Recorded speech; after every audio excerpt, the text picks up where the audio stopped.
Successful people learn how to make their mind work for them. I'm David Nagel, and this is the Successful Mind Podcast.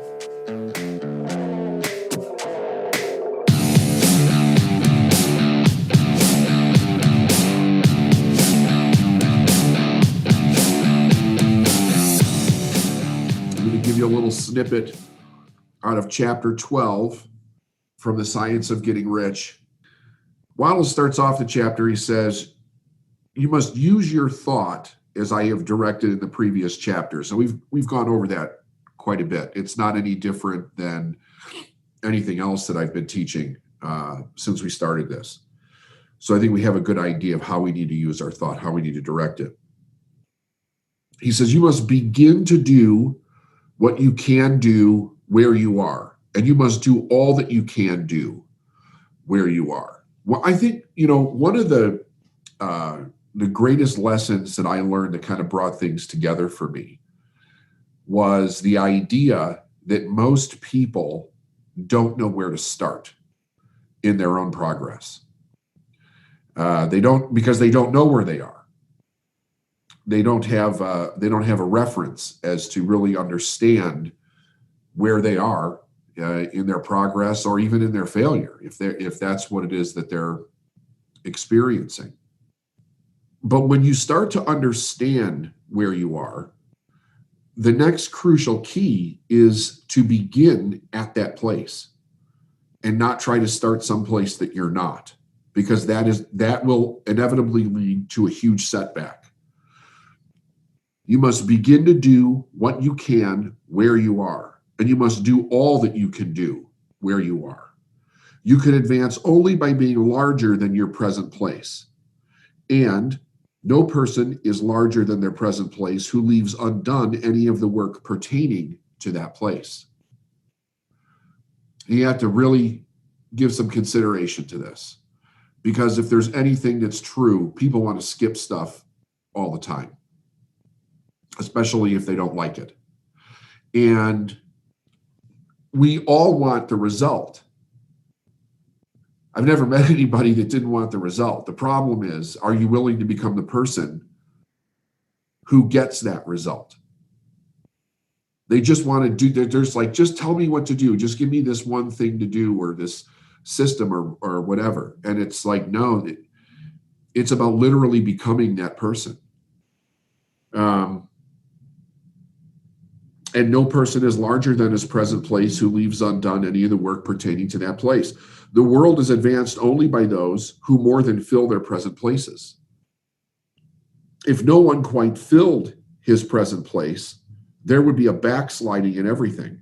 Those who do not quite fill their present places are dead weight upon society, government, commerce, and industry. They must be carried along by others at great expense. Now, if you think about the way the average person lives, if there weren't some kind of a system put in place, most people would backslide very easily. Society in and of itself, the way that it's set up, it does kind of put a pressure on a person to live to some certain standard. If you start off in school, if you go to work, you start to raise a family, there is a pressure in different places to maintain some kind of a standard. What Wattles is pointing out here is that you have to be willing to go beyond that standard yourself, not by the pressure of the thing, but by the desire of wanting to be more. He said the progress of the world is retarded only by those who do not fill their places that they're holding. They belong to a former age and a lower stage or plane of life. Their tendency is toward degeneration. No society could advance if every individual was smaller than his place, because social evolution is guided by the law of physical and mental evolution. In the animal world, evolution is caused by an excess of life. If you really start to think about that, when you start to become bigger than your present place, you will grow. You will see the external realization of that growth. The people, the money, the organizations, everything that is required. When an organism has more life than can be expressed in the functions of its own plane, It develops the organs of a higher plane, and a new species is originated. There would never be a new species had there not been organisms which more than filled their places. The law is exactly the same for you. Your getting rich depends upon you applying this principle to your own affairs. Every day is either a successful day or a day of failure. And most people don't like that. They don't like things to be that black and white. You're either doing the things that create the forward movement of your business and your finances, or you're not. Period. There's no middle ground there. If every day is a failure, you can never get rich. If every day is a success, you cannot help but getting rich. If there's something that may be done today that you do not do, you have failed insofar as that thing is concerned. And the consequences may be more disastrous than you can imagine. More than anything that a person does, the putting off of what needs to be done seems to have the biggest problem here, seems to be the biggest problem. They know what they need to do, but they just don't do it. They put it off, they put it off, they put it off. And then they wonder why they're having the up and down fluctuations in their business or their life. You cannot foresee the results of even the most trivial act. You do not know the workings of all the forces that have been set moving on your behalf. Much may be depending upon your doing some simple act. It may be the very thing which is to open the door of opportunity to great possibilities. You can never know all the combinations which the supreme power is making for you in the world of things and human affairs. Your neglect or failure to do some small thing may cause a long delay in getting what you want. Do every day all that can be done that day. This is why decision is so important.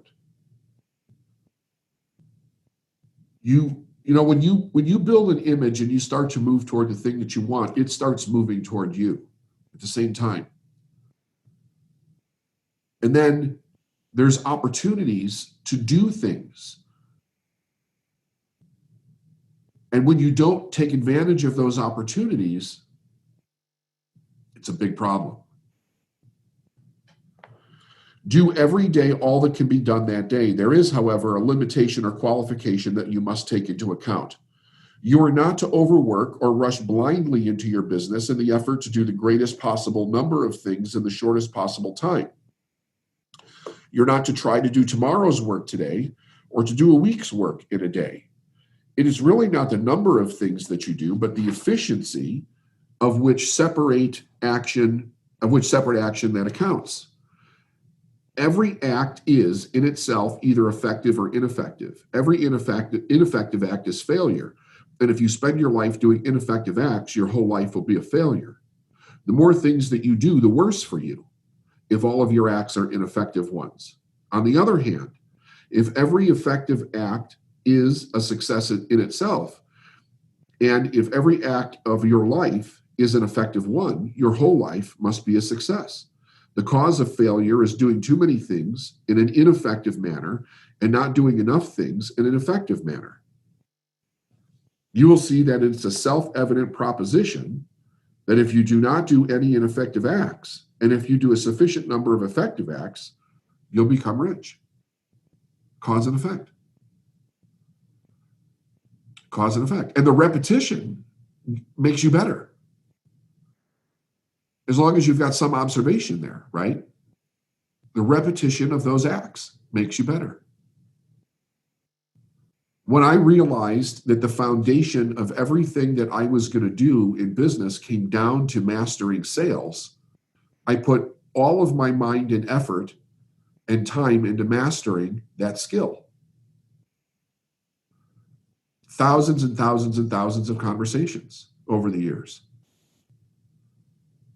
But it's the one skill that will allow you to overcome almost every other problem that you have in business, because most of the problems that you have in business are resource-based. Do you have the resources to move forward? Do you have the resources to build the team? Do you have the resources to travel? It all comes down to resources. So mastering the resource aspect of your business through the repetition is vital. And then you've got it. You always know that you have the ability to bring that in, which really frees up a tremendous amount of mental energy to problem solve in every other area. Like, what's the biggest problem that you hear people say? I don't have the money. Well, so now what? You don't have the money. Now what? Everything comes to a stop if you don't know how to get the money. They put their whole life on hold because they don't have the money. And obviously, when it comes down to not having the money, they're also telling you that they don't have the urgency to figure out how to get the money.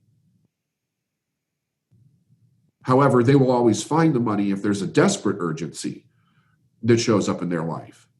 And generally, it's just enough. Like, they will manifest just enough to get them out of whatever major problem that they're having. He says you can make each act a success because the infinite is working with you, and the infinite cannot fail. The supreme power is at your service. To make each act effective, you have only to put your power into it. Every action is either strong or weak. When everyone is strong, you're acting in a certain way, which will make you rich. Every act made strong and effective by holding your vision while you're doing it and putting your whole power of your faith and your purpose into it. So again, he's saying the same thing here. The vision, your faith, your purpose, your desire, the energy behind it. Nowhere in here does he say anything about listening to the idea of failure or doubt or worry or following negative self-talk. So that's a discipline. It's at this point that the people who separate mental power from personal action fail. They use the power of mind in one place and at one time, and they act in another place at another time. Thus, their acts are not successful in themselves. Too many of them are ineffective. But if you put the supreme power into every act, no matter how commonplace, every act will be a success in itself. Every success opens the way to other successes. Your progress toward what you want and the movement of what you want will become increasingly rapid. Remember that successful action is cumulative in its results. When a person begins to move toward a larger life, more things attach themselves to him, and the influence of his desire is multiplied.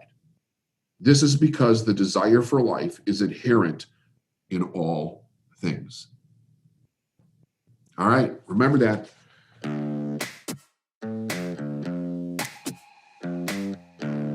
Thanks for listening to the Successful Mind podcast. And if you like what you heard and you want to know more, go to davidnagel.com/free stuff.